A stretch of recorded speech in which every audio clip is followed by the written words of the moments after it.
नमस्कार, मैं हूं रुपेश श्रीवास्तव। आप देख रहे हैं city bulletin news. City bulletin news में करता हूं आपको स्वागत। जिस तरह से आप देख रहे हैं कि रोज़ मैं प्रतिदिन दिखा रहा हूं चाय पे चर्चा, चुनावी चर्चा चाय पे दिखा रहा हूं। मेरा स्पेशल कार्यक्रम चल रहा है। इसमें मैं बाजार में मौजूद हूं और मेरे बगल में देख सकते हैं आप किस तरह से लोग यहां पर बाकायदा ये व्यापारी गण हैं, सभी एकत्र होकर के और चुनावी चर्चा कर रहे हैं कि 2022 का चुनाव है, 27 फरवरी को चुनाव होना है और लोग जो है किसको वोट करना चाहेंगे, कौन हमारा प्रिय है, कौन हमारे हित की बात करेगा, व्यापारियों के हित के बारे में सोचेगा। और जिस तरह व्यापारी इसमें परेशान भी हैं क्योंकि चौड़ीकरण का मामला भी चल रहा है। व्यापारी बिल्कुल शंका में है कि कहीं हमारी दुकान टूट जाए और प्रतिदिन जो है कहीं ना कहीं अधिकारियों के पास, यहाँ तक कि मुख्यमंत्री तक जा चुके हैं कि जो है हमारे साथ अन्याय न हो और हमें जगह मिले। तो कुछ व्यापारी यहाँ मौजूद मेरे साथ में हैं जिससे मैं बात करूँगा कि 2022 का चुनाव कैसे रहेगा, आपके चुनाव में किसको चुनेंगे और मेरे चैनल के माध्यम से क्या कहेंगे। आपकी जो चुनाव है क्या कैसे लग रहा है आपको, क्या चुनेंगे इसमें आप? इसमें जो विकास करेगा, जो व्यापारी के हित की बात करेगा, उसी को चुना जाएगा। किसको, मतलब पार्टी तो बहुत हैं। नहीं, पार्टी बहुत है, जो भी पार्टी जो है व्यापारियों की बात करेगा उसी जो है चुना जाएगा। चलिए आप बताइए। जो व्यापारी के हित की बात करेगा, व्यापारी के साथ रहेगा, उसी को चुना जाएगा। हम वोट उसको देंगे जो व्यापार हित के विषय में सोचेगा और जो रेहड़ी खुंचा लगाने वाले लोग हैं इनके बारे में सोचेगा। तो हमको तो ये लगता है कि योगी सरकार नहीं सोच रही है, हम अखिलेश सरकार चाह रहे हैं। हम वोट अखिलेश सरकार को देंगे। अच्छा, चलिए आप बताइए। व्यापारी के हित के लिए जो सोचे वही सरकार अच्छा है। जो वर्तमान सरकार थी कैसी थी, लगी आपको कैसी साथ में? व्यापार के हिसाब से भाजपा सरकार बहुत ही खराब थी। तो किसको वोट करेंगे आप? वोट तो देखेंगे क्या है वो, मैं आपको कैसे बताऊं। अच्छा ठीक, चलिए कुछ बात आप बताइए बाबू जी, किसको वोट करेंगे आपकी सरकार में, कैसा रहेगा? तो आपकी सरकार में मैं सपा को वोट करूंगा। ये व्यापार हित में काम नहीं कर रही है भाजपा सरकार, व्यापारियों को तंग किए हुए है, कोई सुनवाई नहीं होती। व्यापारी बहुत ही परेशान हैं। इनकी जो व्यथा है, जो कहने की इनके वो हैं लहजे, इनका कहना ये है कि जो सरकार है मौजूदा थी उसने जो व्यापारियों के लिए कोई हित का कार्य नहीं किया है, इसलिए हम लोग उनसे खफा हैं। लहजे इनका कहना ये है कि जो सरकार है मौजूदा थी उसने जो व्यापारियों के लिए कोई हित का कार्य नहीं किया है, इसलिए हम लोग उनसे खफा हैं। आइए कुछ लोगों से और बात करता हूँ। बताइए क्या कैसा रहेगा आपकी? भाई चुनाव तो अब की बार जहाँ तक उम्मीद है कि भाजपा ही जीतेगी। और रही बात व्यापारियों के हित की, तो ऐसा नहीं है कि वो हम लोगों के अहित के बारे में सोचेंगे, बाकी देखा जाएगा। योगी जी आपके लड़ने वाले यहाँ से यहीं से हैं? बिल्कुल बिल्कुल, हमारी सारी शुभकामनाएं योगी जी के साथ हैं, चुनाव लड़ें और जीतें। चलिए कुछ लोग योगी जी के साथ में हैं और कुछ लोग सपा के साथ में। देखिए आप बताइए, व्यापारी नेता है, कैसा रहेगा आपकी चुनाव? अब की चुनाव का करवट बदल रहा है और सरकार जिसकी आने वाली है उसमें लोग टूट कर आ रहे हैं। जब भी सपा की सरकार आई है व्यापारियों के हित की बात की है, चाहे चुंगी ख़त्म करना हो, चाहे इंस्पेक्टर राज ख़त्म करना हो, या व्यापारियों के हित की बात अगर कोई करती है तो समाजवादी पार्टी सरकार करती है। व्यापारियों का बहुत हमदम बनने चाहती है भाजपा, लेकिन आने के बाद में उसके सुर बदल जाते हैं। जैसे भी चौड़ीकरण का मुद्दा है, 100 फीट की सड़क बना रहे हैं, व्यापारी नहीं रहेंगे तो इस पर कौन घूमेगा, कौन आएगा? तो हम इसका विरोध करते हैं और समाजवादी पार्टी को ही वोट देंगे। व्यापारियों में जिस तरह से ये कहना है कि आपकी सपा सरकार लाना चाहते हैं और कुछ लोगों का कहना है व्यापारियों में ही कि बीजेपी सरकार ठीक थी। अब देखना क्या है कि आने वाला समय बताएगा कि 27 फरवरी को किसको वोट करेंगे। आप बताइए बाबू जी। भैया ऐसा है, विकास को करना चाहिए, विकास कोई हो नहीं रहा है। वो जवानी खाली विकास कर रहे हैं, ये सब कुछ हाथ में लेके चलना चाहिए। ये भेदभाव बदल रहे हैं तो ये सब ख़त्म कर देना चाहिए, सबको एक साथ लेकर चलना चाहिए। तब उनके साथ में है भाजपा के हम।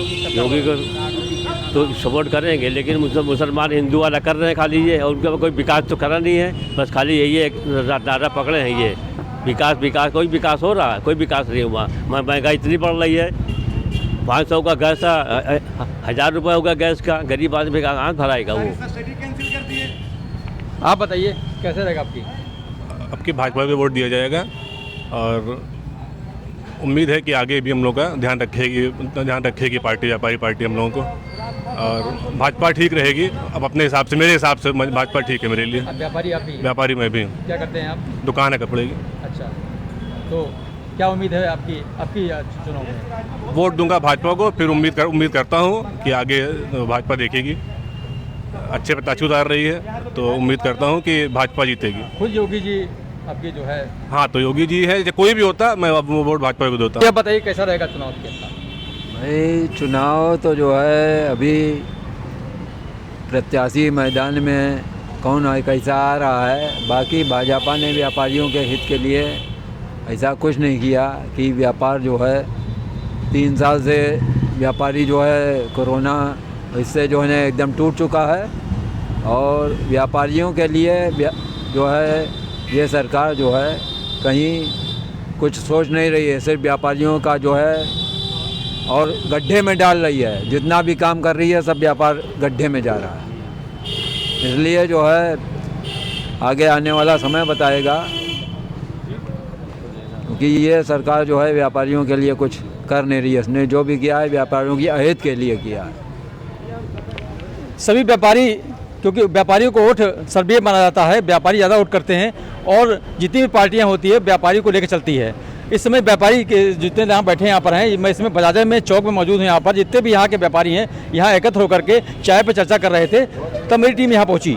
कुछ व्यापारी और मेरे साथ मौजूद हैं, उनसे पूछेंगे कि 2022 के चुनाव में क्या रहेगा। आप बताइए कैसे रहेगा चुनाव की? चुनाव तो आपकी टक्करपुर है, क्योंकि लोग सपा पार्टी साथ भी जा रहे हैं काफ़ी। तो अब किसको करेंगे वोट? आप क्या करेंगे, किसको चुनेंगे आप? आपकी तो उम्मीद सपा भी है। वाह जी, क्योंकि व्यापारी लोग बहुत परेशान हैं, हर तरफ दुकानें टूट रही हैं, लोग परेशान हैं, उनकी रोजी रोटी सवाल है, बच्चे भूखों मरेंगे और आदमी बेरोजगार हो जाएगा। बेरोजगार किसी को जब काम नहीं है क्या करेगा? चलिए, और भी कुछ लोग मौजूद हैं मेरे साथ। आप बताइए किसको वोट करेंगे, बताइए। देखिए, जो व्यापारियों के हित में काम करेगा उसी को हम लोग चुनेंगे, और जब से भाजपा सरकार आई व्यापारी बहुत परेशान है, समझे आप। इसलिए हम लोग ये चाहते हैं कि आपकी सरकार जो है बदलनी चाहिए, और सपा को ही आपकी वोट दिया जाएगा और उसी को जिताया जाएगा। अखिलेश की सरकार ही आएगी आपकी। आप बताइए क्या किसको देंगे? हमारे लिए सरकार तो समाजवादी अच्छी है, क्योंकि वो रोजी की दरिया उससे अच्छा रहता है और तमाम सुविधाएं उससे मिलती है। मुझे तो समाजवादी सरकार पसंद है, अखिलेश यादव की जी, और मैं उसी को वोट भी करूंगा। चाय पर चर्चा कार्यक्रम में आज सिटी बुलेटिन की टीम पहुंची थी चौक के बजाजा में, जहां व्यापारियों ने अपनी अपनी राय बेबाकी से रखी। कल हम आपको ले चलेंगे किसी और चाय की चर्चा पर, जहां दिखाएंगे कि अयोध्या विधानसभा में क्या चल रहा है, क्या है वोटरों का मूड और वो किस तरह की सरकार चाहते हैं। रूपेश श्रीवास्तव की रिपोर्ट। अखिल भारतीय चाणक्य परिषद का 28वां स्थापना दिवस शुक्रवार को दर्शन नगर स्थित सूर्यकुंड पर धूमधाम से मनाया गया। कार्यक्रम की शुरुआत अखिल भारतीय चाणक्य परिषद के राष्ट्रीय संरक्षक पंडित राम मनोज तिवारी और राष्ट्रीय अध्यक्ष राम नारायण शुक्ला ने भगवान परशुराम और आचार्य चाणक्य की प्रतिमा पर माल्यार्पण कर तथा दीप प्रज्वलित कर किया। चाणक्य परिषद की स्थापना दिवस में ब्राह्मणों की एकजुटता पर बल देने पर जोर दिया गया। समाज के अधिकांश नेताओं ने ब्राह्मणों को आने वाले चुनाव में अपने जाति के प्रत्याशियों को जिताने पर बल दिया गया। पूर्व मंत्री व अयोध्या के पूर्व विधायक तेज नारायण पांडे पवन ने कहा कि क्या कारण है कि समाज की आबादी 17% से अधिक होने के बाद भी आज हमारे समाज के विधायकों की संख्या दिन प्रतिदिन घटती जा रही है। समाज को एकजुट होने का समय आ गया है। समाज के गरीब लोगों की मदद के लिए समाज के धनवान व्यक्तियों को आगे आना चाहिए। साकेत महाविद्यालय के पूर्व अध्यक्ष सुनील पाठक ने गोसाईगंज विधायक इंद्र प्रताप तिवारी खब्बू के प्रकरण को उठाया। उन्होंने कहा कि आखिर वो कौन सी शक्तियां हैं जो उनकी जमानत नहीं होने दे रही हैं, क्योंकि एक ही प्रकरण में 2 लोगों की जमानत हो गई और उनकी जमानत नहीं हो पाई। बसपा नेता करुणाकर पांडे ने कहा कि ब्राह्मण कभी भी जातिवादी नहीं रहा, लेकिन यदि एक होने की बात करता है तो इसमें बुराई क्या है। फिलहाल कार्यक्रम के दौरान ब्राह्मण एकजुटता पर बल दिया गया। कार्यक्रम को राष्ट्रीय अध्यक्ष रामनारायण शुक्ला, राष्ट्रीय उपाध्यक्ष सतीश पांडे आदि ने संबोधित किया। अखिल भारतीय चाणक्य परिषद एक सामाजिक संगठन है जो विगत 28 वर्षों से पूरे देश में सक्रिय है हम लोग स्थापना दिवस मनाते हैं। आज 14 जनवरी को हमेशा मनाते हैं। स्थापना दिवस मनाया गया, जिसमें मुख्य रूप से हम लोग ब्राह्मण हित की बात करते हैं। साथ ही समाज के सभी व्यक्तियों को हर तरह से, चाहे कन्याओं की शादी हो, चाहे किसी तरह से उनको न्याय दिलाना हो, उनके साथ ये संगठन खड़ा रहता है। नगर कोतवाली के कंधारी बाजार मोहल्ले में रहने वाले स्वर्गीय घनश्याम दास आहूजा की धर्मपत्नी 60 वर्षीय रेखा देवी चौक सब्जी मंडी में गई थीं और इसी बीच टप्पेबाजी का शिकार हो गईं। 3 अज्ञात लोगों ने, जिसमें बच्चियां और महिलाएं थीं, उन्होंने अपने जाल में फंसाकर महिला के पहने हुए जेवर अज्ञात बच्चियों को दे दिए और जब वहां से तीनों चले गए तो महिला हड़बड़ा गई। आनन फानन में महिला अपने घर आई और अपने बेटे विशाल को घटना बताई। विशाल आहूजा ने चौकी चौक पहुंचकर पूरे घटनाक्रम की जानकारी पुलिस को दी। फिलहाल पुलिस इस पूरे मामले में पूछताछ कर रही है, सीसीटीवी कैमरे का सहारा ले रही है, लेकिन महिला टप्पेबाजी का शिकार नगर कोतवाली क्षेत्र के चौक मंडी में हो गई। तो गए थे सब्जी लेने भैया, मेरे पीछे लड़के, एक लड़का, एक जेंट्स, एक लेडीज मेरे पीछे पड़ गए। वो जेंट्स बोलने लगा कि हमको एटीएम बताइए। हम एटीएम मैं नहीं जानती हूँ, हम कुछ नहीं जानते बेटा, हम नहीं जानते। तो कहने लगे नहीं, अच्छा ठीक है। फिर दूसरा आदमी आया, उससे पूछा आप बताइए। उसने कहा कि हाँ अभी बता रहे हैं। फिर उसने उसके हाथ जेब में से पैसे, वो गड्डी निकाल के देखने लगा तो बहाना करने लगा कि देखिए इसको 500 की गड्डी है, ये कहीं से चुरा करके लाया है, वहाँ से अकबरपुर से। तो ये अब घर वापस कैसे जाएगा, अब इसको कहीं पकड़ा जाएगा तो मारा पीटा जाएगा। ये कह रहा हमको कुछ खाने के लिए पैसा दे दीजिए तो मैं घर निकल जाऊं, और आप लोग भले पैसा जिसको भी दे दीजिए या सरकार को दे दीजिए, हम नहीं लेंगे। तो हमने कहा कि नहीं, तो हमको उन लोग पता नहीं क्या सुंघा दिए कि पीछे पीछे हमको लेते जा रहा था। फिर कोने में बैठाल करके मेरा गोल्ड भी ले लिया और उसके बाद बाहर गली के ले आया तो गोल्ड वाला रुमाल हमसे ले करके दूसरा रुमाल पकड़ा दिया। उसमें 3 ईंटें बंधे हुए थे और जो गड्डी वो हमारे ज़बरदस्ती झोले में डाल दिया, वो कागज की गड्डी थी। चुनाव के मद्देनजर बीकापुर की सर्किल की पुलिस 2000 लीटर अवैध शराब अब तक बरामद कर चुकी है और 10 अवैध भट्टियों को नष्ट भी कर दिया है। सर्किल के सीओ सत्येंद्र भूषण त्रिपाठी के नेतृत्व में चलाए जा रहे विशेष अभियान के तहत बीकापुर सर्किल की बीकापुर, हैदरगंज, तारुन पुलिस ताबड़तोड़ छापेमारी करके न केवल बड़े पैमाने पर संदिग्ध व्यक्तियों को गिरफ्तार कर रही है, बल्कि दर्जनों अवैध शराब की भट्टियों को नष्ट कर चुकी है। फिलहाल अब तक 2000 लीटर अवैध शराब पुलिस ने बरामद की है। यह जानकारी सीओ श्री त्रिपाठी के द्वारा दी गई। वरिष्ठ पुलिस अधीक्षक जनपद अयोध्या के निर्देश पर आगामी चुनाव के दृष्टिगत सर्किल बीकापुर क्षेत्र में अवैध शराब का निर्माण करने वाले, उसमें संलिप्त लोगों के विरुद्ध एक विशेष अभियान चलाया जा रहा है, जिसमें सर्किल बीकापुर क्षेत्र के थाना कोतवाली बीकापुर, हैदरगंज थाना और तारुन थाना क्षेत्र के अंतर्गत ऐसे चिन्हित क्षेत्र जहां पर अवैध शराब के निर्माण की सूचना थी, वहां पर विशेष टीमों का गठन कर लगातार दबिश की कार्रवाई कराई जा रही है।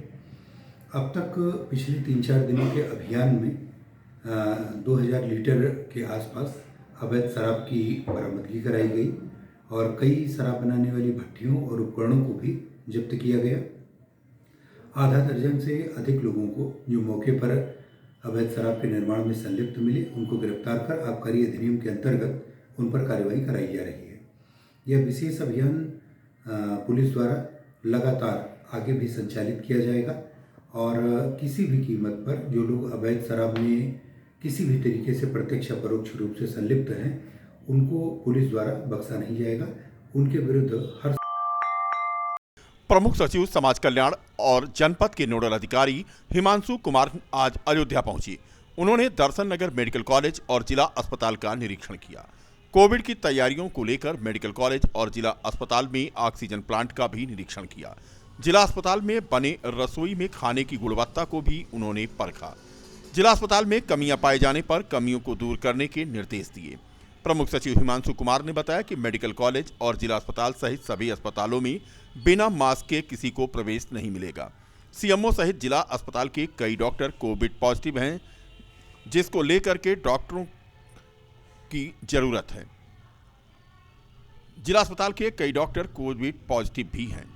व्यवस्थाओं को व्यवस्थित करने के निर्देश दिए गए हैं ताकि किसी मरीज को कोई दिक्कत न हो।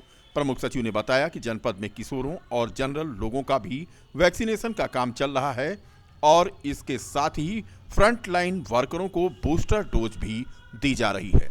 फिलहाल जिला अस्पताल में मास्क के प्रयोग पर उन्होंने बल दिया और कहा कि आने वाले मरीज और उनके तीमारदारों तथा मेडिकल स्टाफ को अनिवार्य रूप से मास्क लगाना जरूरी किया जाए। यही हाल मेडिकल कॉलेज में भी रहा। यहां भी मास्क का प्रयोग ज्यादा से ज्यादा हो या 100% हो, इस पर उन्होंने बल दिया। कोविड की तैयारियों को लेकर के उन्होंने ऑक्सीजन प्लांट का भी निरीक्षण किया और यहां पर व्यवस्थाएं उन्होंने देखी। फिलहाल जिला अस्पताल सहित अन्य अस्पतालों में किसी को बिना मास्क के प्रवेश अब नहीं मिलेगा, क्योंकि ये निर्देश आज जारी किया गया है जिले के नोडल अधिकारी के द्वारा। जनरल निरीक्षण में यहाँ काफ़ी चीज़ें ठीक मिली जो हैं, जो कमियाँ मिली उसको दूर करने के लिए जो है संबंधित को जो है सजेस्ट कर दिया गया है।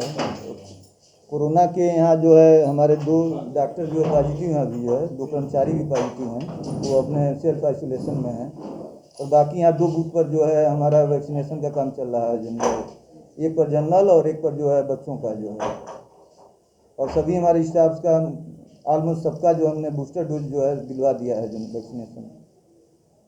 अभी जो है निरीक्षण के दौरान आपके साथ काफ़ी भीड़ नजर आई है, जो कि कोरोना नियम के विरुद्ध है, क्या कहेंगे उस पर? नहीं, काफ़ी भीड़ तो नहीं थी, जो सभी फैकल्टी थी हमारे जो है फैकल्टी सब मास्क पहने थे, आपने देखा होगा। जो आम पब्लिक को हम लोग डेली कहते हैं कि मतलब मास्क पहनने के लिए जो है, बाकी व्यवस्था जो है उनके लिए हम नहीं कुछ कर सकते हैं कि पब्लिक नहीं अगर मास्क पहन रही तो उसको हम मास्क नहीं पहना सकते हैं। डेली हम कहते हैं मास्क पहनने के लिए, जो सब लोग मास्क पहने और दूरी मेंटेन करें जो 2 गज की जो। उत्तर प्रदेश बार काउंसिल के चुनाव की गूंज बीकापुर में भी सुनाई देने लगी है। अयोध्या बार एसोसिएशन की अधिवक्ता सुधांशु वाजपेयी अपने समर्थकों के साथ शुक्रवार को बीकापुर बार एसोसिएशन में वोट मांगते हुए दिखाई दिए। इस दौरान अधिवक्ता सुधांशु वाजपेयी के साथ वरिष्ठ अधिवक्ता महेश पांडे, बीकापुर बार एसोसिएशन के मंत्री श्याम मनोहर पांडे मौजूद थे। पत्रकारों से वार्ता करते हुए सुधांशु वाजपेयी ने दावा किया कि अयोध्या जनपद से भी बार एसोसिएशन के सदस्य पद के लिए चयन होना जरूरी है। इसी वजह से वह चुनाव लड़ रहे हैं और अपने अधिवक्ता साथियों की लड़ाई मजबूत करने के लिए उनकी जीत सुनिश्चित होना महत्वपूर्ण है। सुधांशु कुमार वाजपेयी, पूर्व उपाध्यक्ष फैजाबाद बार एसोसिएशन से आज बीकापुर बार एसोसिएशन आया हूं। मेरे साथ मेरे मित्र महेश दत्त पांडे जी हैं और मेरे बगल में यहाँ के मंत्री जी जो है श्याम नारायण पांडे जी हैं, भारती जी भी बैठे हुए हैं, अध्यक्ष जी भी हैं, सभी का सहयोग रहा है। आज जो यहाँ आने का हमारा मुख्य उद्देश्य ये है कि बार काउंसिल मेंबर एक फैजाबाद जनपद से जाना चाहिए और उस प्रत्याशी के रूप में मैं यहाँ पे उपस्थित हूँ और मेरी प्राथमिकता है कि फैजाबाद जनपद से एक सदस्य चुनकर बार काउंसिल उत्तर प्रदेश जाए। धन्यवाद।